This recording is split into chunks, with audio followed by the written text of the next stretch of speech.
Good morning. Thank you for joining me to introduce Bill 10.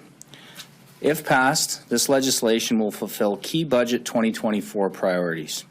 Budget 2024 is an opportunity to responsibly strengthen healthcare and education, build safe communities, manage our resources, and promote job creation to build Alberta's competitive advantage.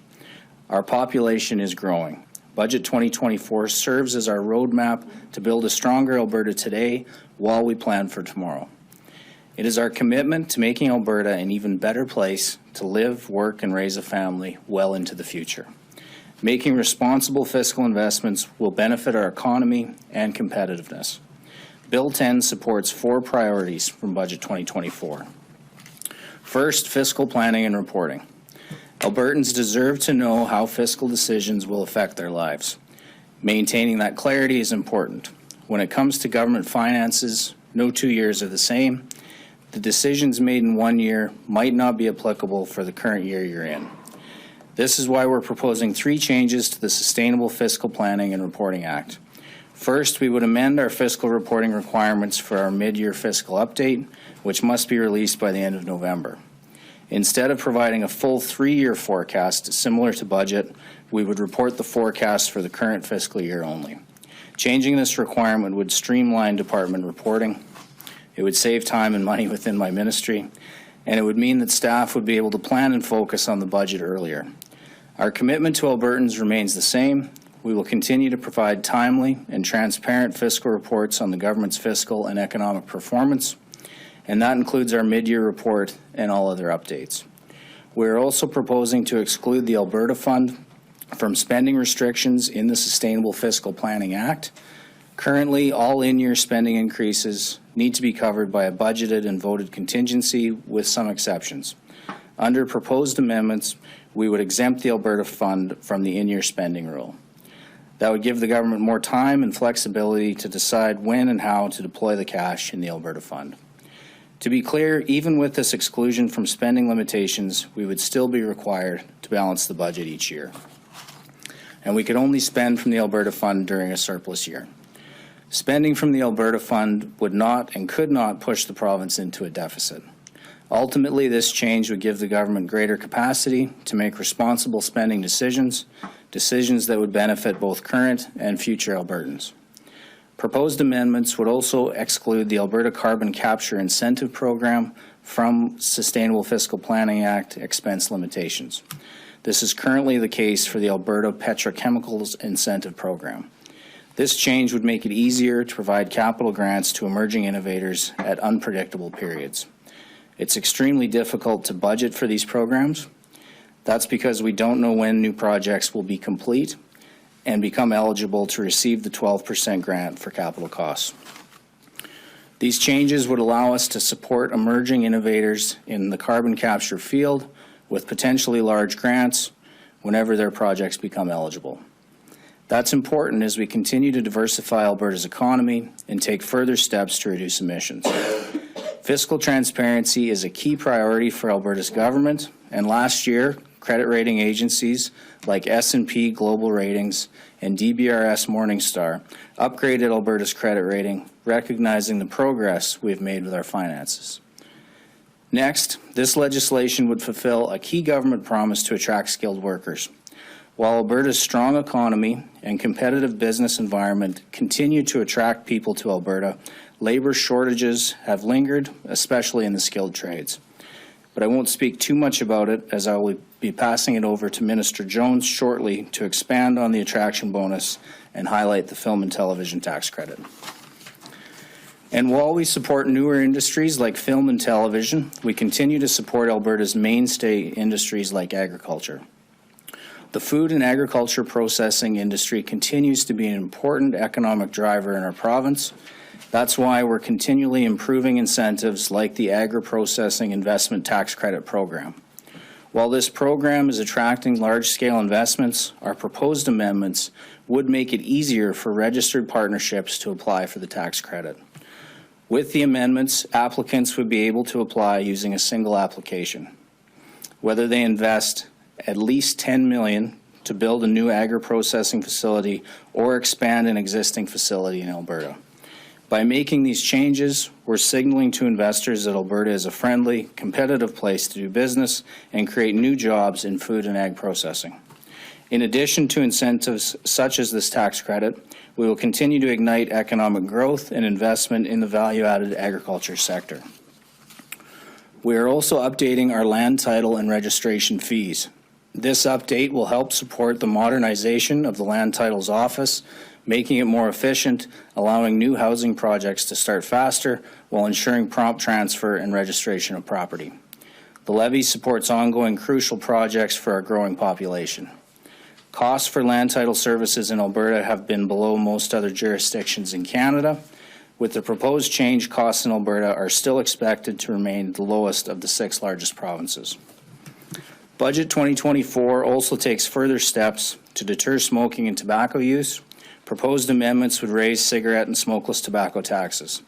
Improving Albertans' health is important.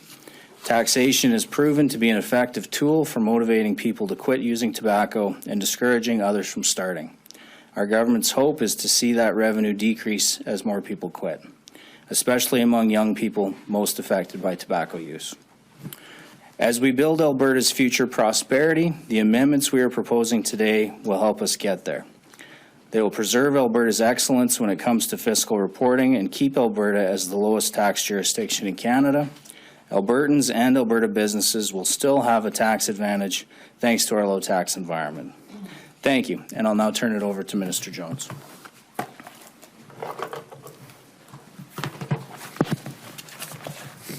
Good morning, and thank you, Minister Horner, for providing context to the upcoming proposed legislative changes. Jobs, economy, and trade enhances Alberta's competitive advantage by creating the conditions necessary to help more Albertans and businesses prosper. This includes attracting and developing a highly skilled and resilient workforce. As part of my mandate, Premier Smith tasked me with introducing an Alberta is Calling attraction bonus for out-of-province job seekers. This attraction bonus was officially announced a few weeks ago in Budget 2024 and will provide a one-time $5,000 refundable tax credit to attract out-of-province workers in the skilled trades. For this payment to be made as a refundable tax credit, we are proposing changes to the Alberta Personal Income Tax Act. These amendments will also support my ministry in successfully operating the program and delivering an attraction bonus that will help support our growing economy. Skilled trades workers are key to building Alberta today and tomorrow. From homes to hospitals to schools to large-scale capital infrastructure, they are needed by the thousands. And while our vocational schools produce many skilled trades right here at home, there still are not enough to keep pace with the increasing demands on our labor force. The attraction bonus will help bridge this gap. With a budget of $10 million, the attraction bonus will support hard-working, out-of-province skilled trades workers to take up meaningful jobs in Alberta. It will also help them get here, with it costing roughly $5,000 for someone to move to Alberta from another province. If this proposal is approved by the legislature, the program will launch in April, and full eligibility requirements will be announced at that time. However, there are some details that I can share today. The attraction bonus will target electricians, heavy-duty mechanics, welders, pipe fitters, and crane operators, among other trades occupations, which will be established in the eligibility requirements. Individuals who move to Alberta after the program starts take up a job in one of the eligible occupations, file a 2024 tax return in Alberta, and meet the program's other conditions will be considered for the bonus. Finally, the attraction bonus will be delivered on a first-come, first-served basis. This will ensure fairness in accessing the program. This bill would also make changes to the Alberta Film and Television Tax Credit, or FTTC. Created in 2019, the FTTC offers a refundable tax credit of 22 or 30% on eligible Alberta productions and labor costs for projects with a budget of at least $500,000. The FTTC has attracted some of the biggest productions in the world, including HBO's The Last of Us, which is touted as one of the largest television series in Canadian history, as well as The Abandons and Fargo Season 5, which are estimated to spend over $200 million in Alberta. While this program has seen success, stakeholders have identified ways to improve it.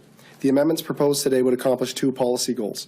First, we propose to create a wider application window that would allow productions to apply to the FTTC up to 120 days after commencing filming in Alberta. Currently, they must apply before principal photography. This would give applications increased flexibility. Second, we propose to increase the flexibility of when tax credits are issued. Currently, productions must apply for their tax credit at the end of the production based on when the deliverables are received by the FTTC program staff. They receive one tax credit for the entire production that must be claimed in a single tax year. We propose to allow productions to either request multiple tax certificates for each taxation year that costs were incurred, or to request a single tax credit for the last taxation year in which eligible costs were incurred. These changes would give productions increased flexibility and could reduce their loan carrying costs and free up operating cash flow. If this bill is approved by the legislature, other changes, including expanding the genres that could qualify for the FTTC, will be made in regulation.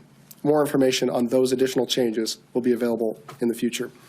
Alberta's economy has momentum, and Budget 2024 helps us maintain our competitive advantage that makes our province so desirable. This attraction bonus is important to ensuring companies can continue to meet their labor requirements and that Albertans have greater access to affordable homes, vital infrastructure, and opportunities that support our growing population. With that, happy to take any questions. Thanks, Ministers. We'll start with those here in the room. You can raise your hand, state your name and outlet for the record. It'll be one question, one follow-up. Jana, you were very fast. Go ahead. I'm not sure if this is for Minister Horner or Jones or both, but I just had a look at the comparison between your election platform on the Alberta is Calling retention bonus and the actuality. So the platform covered people who moved here in 23 and 24. This bill is proposing just 2024.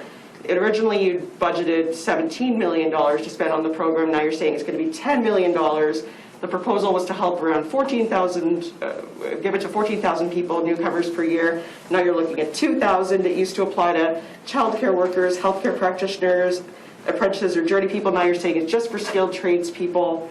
And also it's somehow changed from a $1,200 cash payment to a $5,000 refundable tax credit.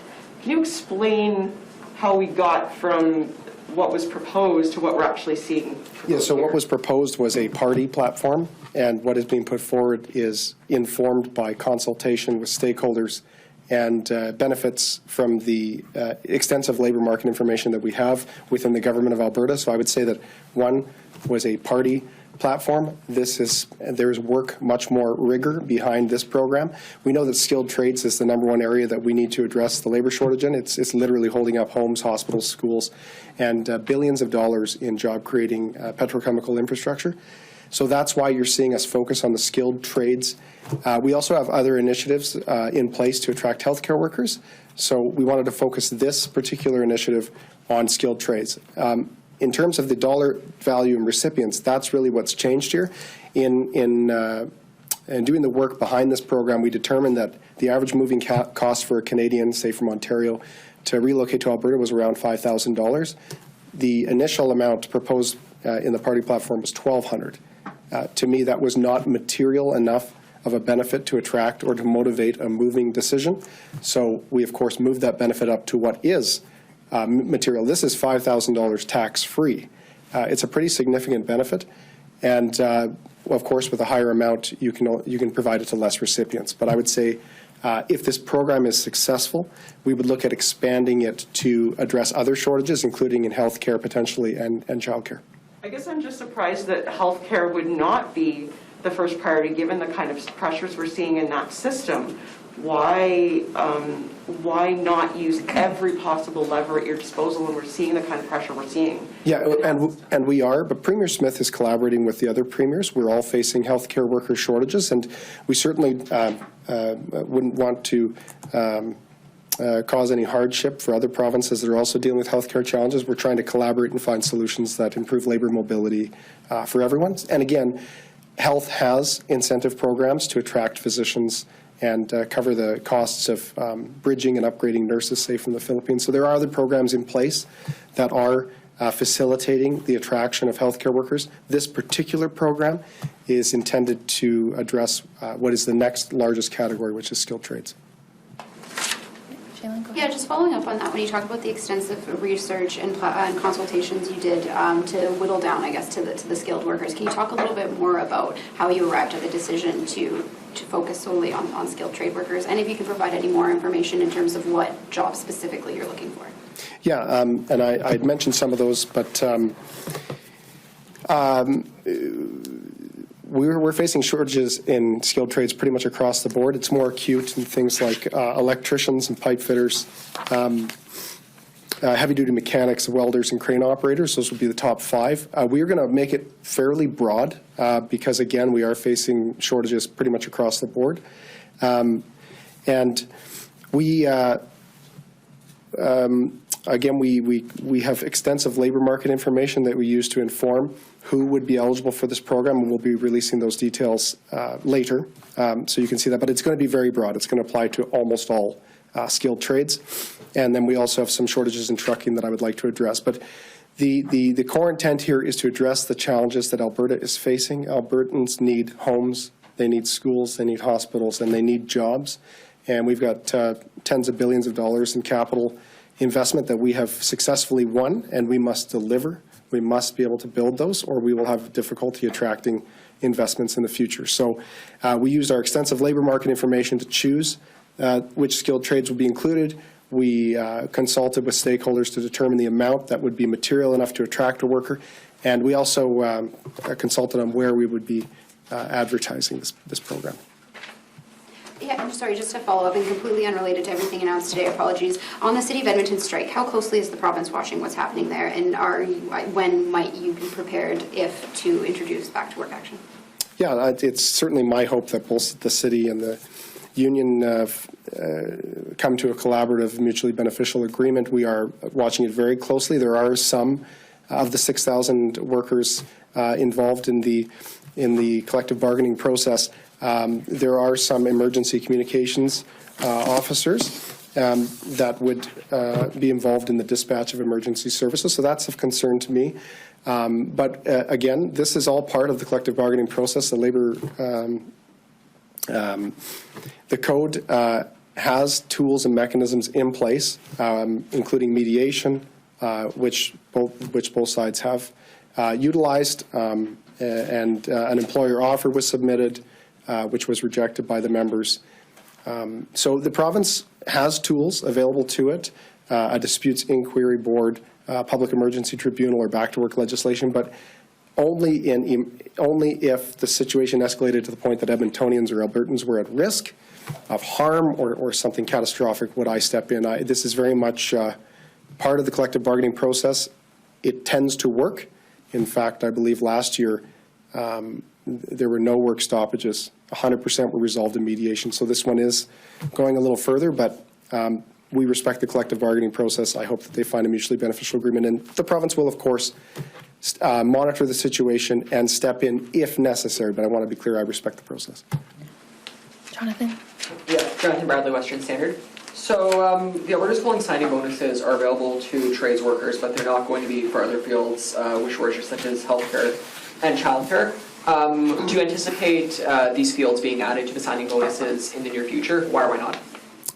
So if this program is a success, we would look at leveraging it to other areas where we're facing labor shortages, and certainly healthcare and childcare are two of the prime examples. So we're going to make sure that we execute very well on this program and then see if it can be expanded to other areas. But at this time, this program is specifically for the skilled trades. Okay, my follow-up, I'm not too sure who would be able to answer this, but the Alberta government will be raising the tobacco tax to try to stop smoking. Where do you stand on banning cigarettes for certain ages, like some countries have, like with Mexico, New Zealand, some American states like Hawaii have taken measures such as this? Well, I think what we're doing here is we're also staying somewhat aligned with our neighboring provinces. We did see that Saskatchewan, for example, they've raised their smokeless tobacco rate almost right after we had lowered it in the previous term. So we do want to keep that alignment. There is a report coming out of health. Our tobacco. I'm forgetting the perfect verbiage here, but our tobacco forward-looking plan to get more people off it, and I'm sure they'll look at all jurisdictions and what's being done around the world. Thank you. Catherine? Since you're at the podium, this fiscal framework is a year old, and there's already exemptions being carved out, and I know there's some people who are skeptical about whether you can maintain that fiscal discipline. So what would you say to the people who are like, oh, there's carve-outs coming, who knows what's happening in the future? How are you going to stick to it? Well, I would just say ASIP's a new program, obviously, so we have to kind of deal with new information as we get it. Much like APIP, the petrochemical program, it is already exempt from the in-year spending rules. But I would say, we created these rules. We're committed to following them, especially from my chair. I think they're extremely helpful for the province looking forward. But we do need, I guess, the flexibility to make them actually work for the province. It was important to the Premier that one-time spending be something that we could use the Alberta Fund dollars for example.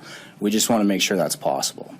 I'm probably still going to vote for debt repayment or investment in the Heritage Fund, but we do think if that is the intent, we need to make the rules actually work for that purpose. Maybe back to ASIP, much like APIP, these are lumpy. They're kind of chunky when you're planning forward. So we will have to have an idea. Like we know when these projects will likely come to completion and be applicable, but that can be off by a little bit. If we're planning forward, we think there's going to be $1 billion per se over a few projects. If those come out 3 months earlier and they're in a different fiscal year, you can understand the challenges that will create. So we're still going to need to plan ahead and balance the budget, but I think this is very defensible. Question to Minister Jones on the Alberta Film and Television Tax Credit. So you mentioned talking to stakeholders, and there's some new eligible products in game shows and reality shows. I'm wondering, did anyone say, hey, come on down to Alberta? Where's this? I love the Price is Right. Anybody specifically ask for those type of shows? Yeah, so we have film and television infrastructure that is less utilized during the winter months, and these types of productions can be filmed indoors. So the whole intent was, let's ensure there's work and film and television productions to do year-round, which is beneficial to the whole ecosystem. Another change I'd like to highlight is that we're going to make a rural and remote sweetener, essentially enable productions that wouldn't otherwise be eligible for the 30% rate refundable tax credit to be eligible for it if they film about 75% or more of their production in rural and remote Alberta. Right now, it's highly concentrated in the Calgary area. And if you want to continue to have a strong film and television sector province-wide, we need to ensure that people see it in their communities, they have the opportunity to work in their communities, and that's across the board. So that's another change that I'm very excited about. Thanks, Minister. We're just going to take a lap around the phones. Operator, can you put through the first caller? Carrie P. Golden Mail. Hi, thanks for taking my question. One of the answers today to Janet's question on the tax credit, on the Alberta is calling, you had said that this was a part of the party platform, and that's why it changed, that now that you've done more rigorous work. Why should Albertans trust your campaign promises? We've seen Alberta's calling now cut because it was a campaign promise. This sort of seems to be the answer. We've seen a tax cut that was tabled, and the fiscal framework. You're no longer following those rules. Well, I'll speak to the Alberta's calling bonus. We are doing exactly what we said we would do, which is introducing a bonus to attract workers. I think what you've seen is that we have taken that mandate or commitment to Albertans, and we have done what Albertans would expect, which is applied due diligence to that mandate and made it better. And again, this is phase one. If this is successful, we will look at applying it to the other categories that we're committed to in the platform. But again, I don't see this in any way as not fulfilling a commitment. Quite the opposite. I certainly expect government to do due diligence when they make commitments, and that's not possible in a campaign situation because they don't have access to the various departments. This work was done in conjunction with probably 4 departments across the government of Alberta to get it right, and we consulted with stakeholders. So I think we're meeting the commitment, and I think we've made it better. Well, on that, you were in government prior to the campaign. You had access to all of the information that might exist.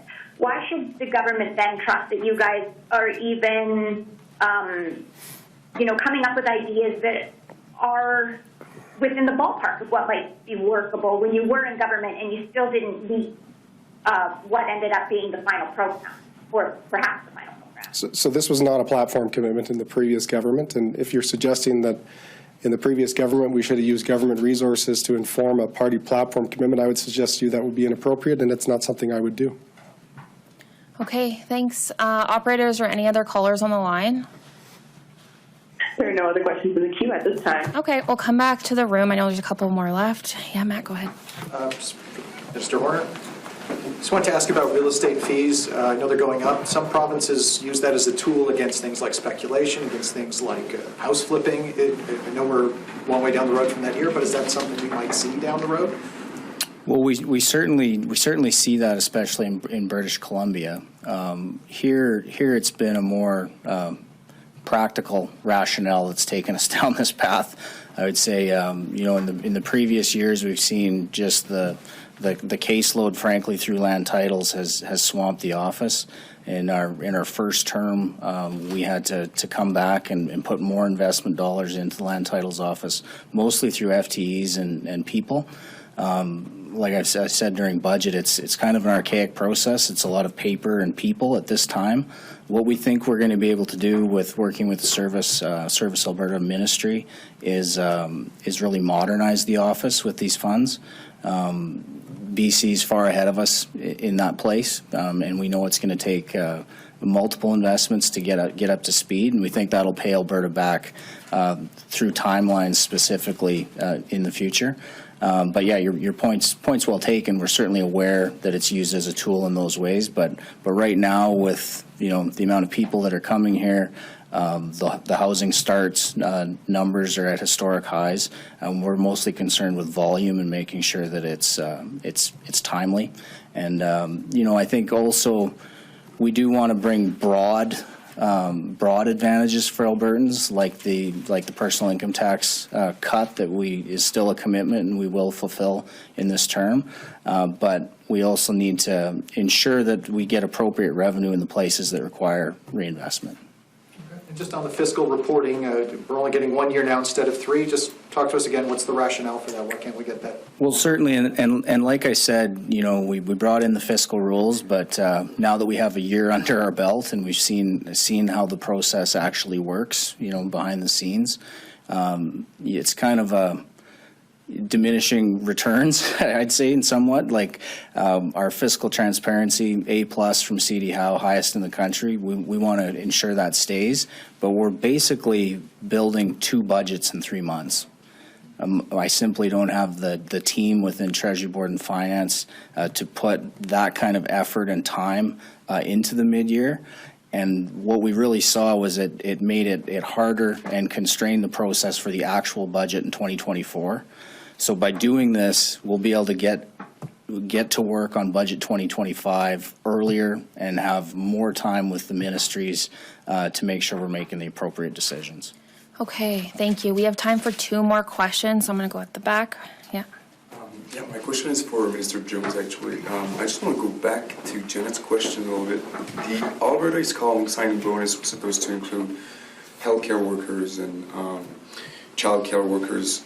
Now it's skilled trades. So knowing the shortages in the sector, why not include them right now before waiting if it works out? This is phase 1 of the Alberta's calling attraction bonus, and if it is successful, if it is good value for taxpayer dollars and is attracting the workers that we need, we will look at expanding it. As you can appreciate, a campaign targeting multiple types of workers is not as clear to the intended recipient of that information. So we wanted to focus each phase on specific workers, and the first phase is skilled trades. So of course, the Alberta government is interested in attracting and developing more healthcare workers and ECEs, and in fact we are. We have initiatives across the board.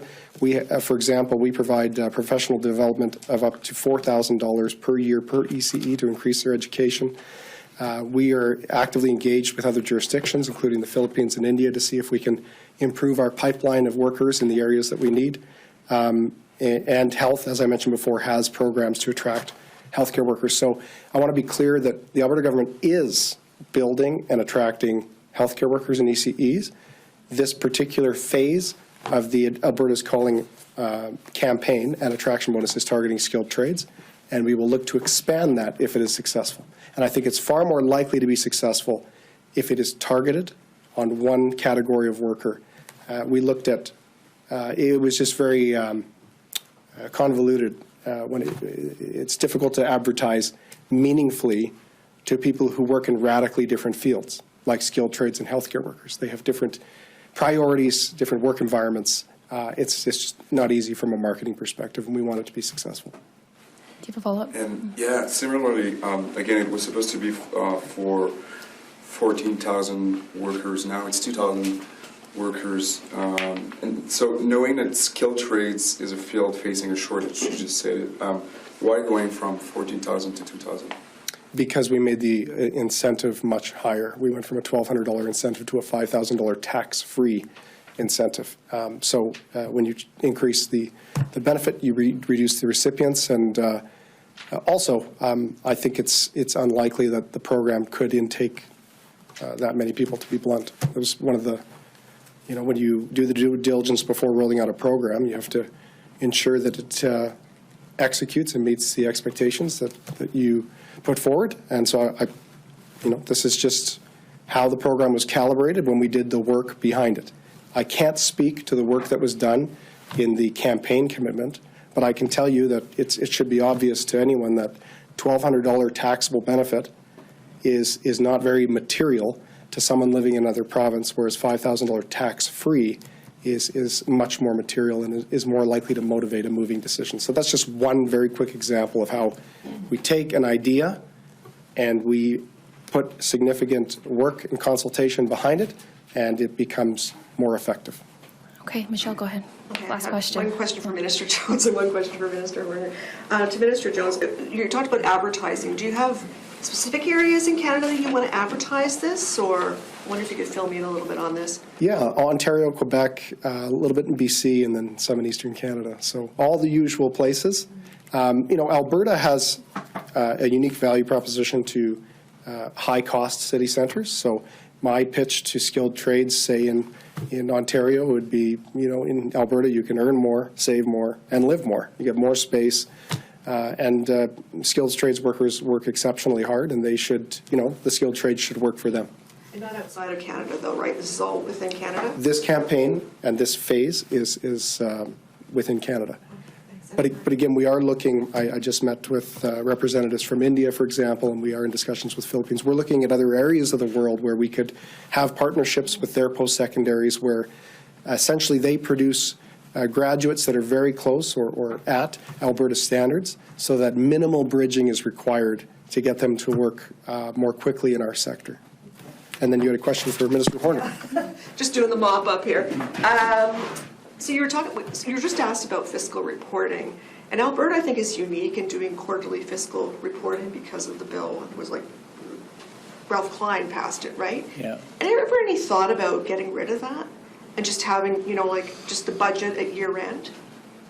Well, I wouldn't think the media would want that very much, Michelle. But, no, It's unusual, right? Alberta is unusual that way. Well, and it does take a lot of people, time, and money to make that presentation on the quarters. But I think it's important.